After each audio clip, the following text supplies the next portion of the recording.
ঐতিহ্যবাহী রান্নাগুলো আমাদের আত্মপরিচয় এবং সংস্কৃতির অবিচ্ছেদ্য অংশ। প্রিয় দর্শক, আপনাদের সবাইকে স্বাগত জানিয়ে শুরু করছি আরিফেল গ্যাস স্টোভ প্রেজেন্টস রান্নায় ঐতিহ্য। সাথে আছি আমি রুহানি সালসাবিল লাবণ্য। পুরো রমজান মাস জুড়ে আমরা চেষ্টা করছি বাংলাদেশের ঐতিহ্যবাহী রান্নার রেসিপিগুলো আপনাদের সামনে উপস্থাপন করার। আর তাই তো আমার সঙ্গে থাকেন বাংলাদেশের স্বনামধন্য রন্ধনশিল্পীরা। আজকে আমার সঙ্গে আছেন বাংলাদেশের প্রসিদ্ধ রন্ধনশিল্পী দিল আফরোজ সাইদা। কেমন আছেন আপু? অনেক ভালো আছি, আপনি কেমন আছেন? আমি ভীষণ ভালো আছি। রান্নায় ঐতিহ্য, রান্নার মাধ্যমেই কিন্তু আমরা আমাদের ঐতিহ্য তুলে ধরতে পারি প্রজন্ম থেকে প্রজন্মে। এবং সেই সাথে যারা ভ্রমণ পিপাসু আছে তারা কিন্তু বিভিন্ন দেশ ভ্রমণের সময় দেখা যায় যে নতুন একটি দেশে গিয়ে সেই দেশের রান্নার স্বাদটা নেয়। তো সেই জায়গা থেকে বাংলাদেশে যারা বেড়াতে আসে তাদের জন্যও কিন্তু আমরা আমাদের ঐতিহ্যবাহী খাবারগুলো প্রেজেন্ট করে থাকি। আর তাই রান্না আমাদের পরিচয় বহন করে। আপনি যেহেতু একজন রন্ধনশিল্পী, ঐতিহ্যবাহী রান্নাগুলো নিয়ে আপনি সবসময় কাজ করেন, আপনার দায়িত্ববোধের জায়গা থেকে আমি জানি আজকে আমাদেরকে কোন পদ শেখাবেন। আজকে আমি করব, এটা আপনারা সবাই চিনেন, সেটা হচ্ছে চিংড়ির মালাইকারি। খুবই প্রসিদ্ধ একটি রেসিপি, বিশেষ করে দক্ষিণাঞ্চলের কথা যদি বলি। মালাইকারি, এটা শুনলেই কিন্তু অনেকের একটা ভুল ধারণা হয় যে মালাই মানে দুধ, ঘন দুধ বা একটু ক্ষীর টাইপের কিছু একটা। তবে চিংড়ির মালাইকারির বৈশিষ্ট্য হচ্ছে এখানে নারকেলের দুধ ব্যবহার করা হয় এবং সেই স্বাদটা অ্যাচিভ করা হয় নারকেলের দুধ দিয়ে। তো সেই জায়গা থেকে দেখা যায় যে দক্ষিণবঙ্গের নারকেলের ব্যবহারটাও রান্নায় খুব বেশি, অনেক বেশি। সেই জায়গা থেকে অনেক বেশি হয়, চিংড়িরও অনেক ঢের আছে। তো এই জন্য এটা ওরাই আইতে নদী যাইতে খাল মগবাড়ি বরিশাল। আচ্ছা, তাহলে আমরা শুরু করি চিংড়ির মালাইকারি। আচ্ছা, ঠিক আছে। তো এখানে আমি প্রথমেই চুলাটা জ্বালিয়ে নিচ্ছি। আমি আরএফএল চুলায় করব এটা। আর এটা আমি একটু বড় চিংড়ি নিচ্ছি, তাহলে খেতে ভালো লাগবে। ওই বাচ্চারা মাছ খেতে চায় না, সেই ক্ষেত্রে চিংড়িটা কিন্তু অনেক সেফ, কোনো কাটা থাকে না। আপু, আজকে আমরা রান্না সারবো আরিফেল গ্যাস স্টোভে। আপনি দেখতে পাচ্ছেন 8mm tempered glass top panel, যা মজবুত এবং দীর্ঘস্থায়ী আর খুব সহজে পরিষ্কার করা যায়। সেই সাথে 50,000 বার অটো ইগনিশন দেয় একেবারে হ্যাসেল ফ্রি রান্না। এবং ইগনিশন সেটে ব্যবহার করা হয় ফায়ারপ্রুফ কেবল, যাতে দুর্ঘটনা ঘটার কোনো আশঙ্কাই নেই। আর তাই আরিফেল গ্যাস স্টোভ নিরাপদ এবং ঝামেলাহীন। তেলটা আমি গরম করে নিয়েছি। এখানে আমি পেঁয়াজ বাটাটা দিয়ে দিচ্ছি একটু গ্রেভি হওয়ার জন্য। এবার আমি এটাই দিয়ে দিচ্ছি একটু মরিচ গুঁড়া।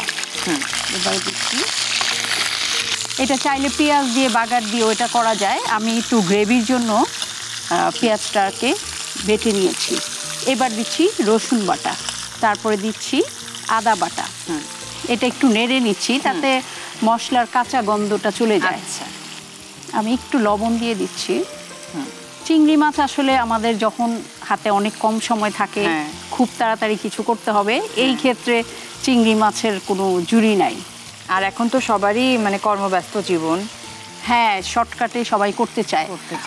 আমরাও যখন বেশি জটিল রেসিপি আসলে করতে চায় না কেউ। এটা না একটা ভ্রান্ত ধারণা যে আমাদের ঐতিহ্যবাহী রান্না করতে অনেক সময় লাগে বা অনেক ঝামেলা। আমাদের ঐতিহ্যবাহী রান্নাগুলোতে কিন্তু যে মশলাগুলো লাগে বা যে ইনগ্রেডিয়েন্টস লাগে সেগুলো কিন্তু আলাদা কিছু না, আমাদের ঘরেই থাকে।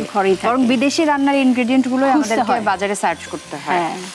এখানে আমি অল্প একটু চিনি দিব টেস্টটা ব্যালেন্স করার জন্য।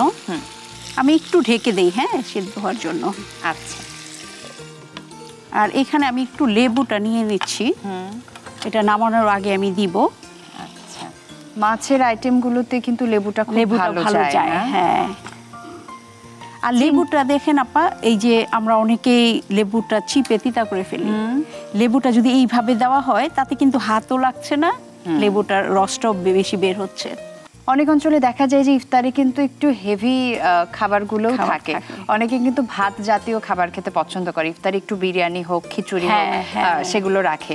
তো সেই সাথে যদি আমরা আমাদের ঐতিহ্যবাহী যে পদগুলো রয়েছে সেগুলো রাখতে পারি, তাহলে কিন্তু আমরা ঐতিহ্য থেকে দূরে সরে যাব না।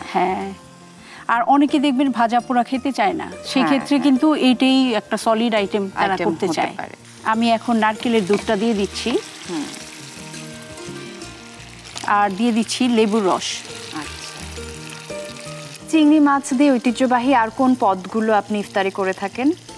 আমি যেমন এটাতে স্ন্যাক্স আইটেম করি, আপনার ওইটা যে একটা বেটারের মাঝে ডুবিয়ে তারপর এটা ভাজি, কারণ যে লেজটা বের হয়ে থাকে, লেজ ধরে খেতে হয়। হ্যাঁ, ছোট ছোট চিংড়ি। হ্যাঁ, ছোট ছোট চিংড়ি। এটাতে একটু বড় চিংড়ি নেই, চিংড়ির আসলে এক একটা সাইজ আছে। আপনার সবচেয়ে বড় সাইজ যেটা, এটাকে লবস্টার বলে, যেটা আপনার খুলনা অঞ্চলে খুব সহজে পাওয়া যায়, যেটা বাইরেও রপ্তানি করে। সেটা আপনার 1 কেজিতে 2টা মাছ পাওয়া যায়, মানে প্রায় 400-500 গ্রাম ওজন থাকে। সাইজের উপরে নামগুলো ডিপেন্ড করে।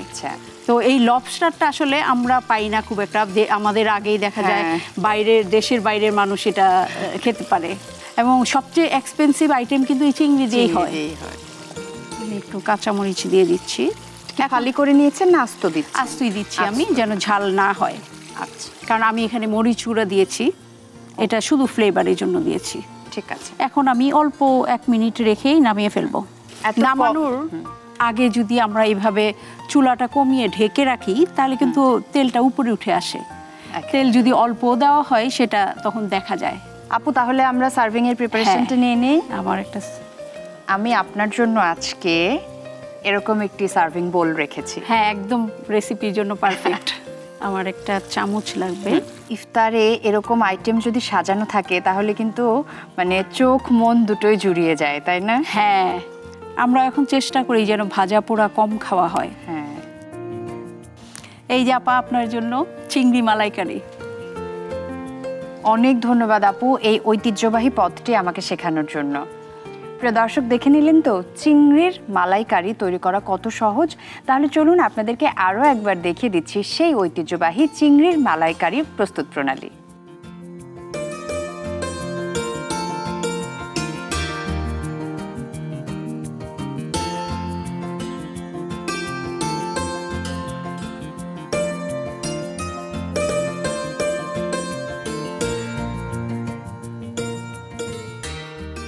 আরও একবার ধন্যবাদ, খুব সুন্দর অ্যারোমা পাচ্ছি আমি। আমরা রমজানের পবিত্রতা রক্ষা করব, আজকে আমরা ইফতারে এই আইটেমটি রাখছি। আপনি আমি একসাথে ইফতার সারবো আজকে। খুব ভালো থাকবেন, নিশ্চয়ই আগামীতে আবার দেখা হবে। আপনার আজকে কেমন লাগলো বলুন?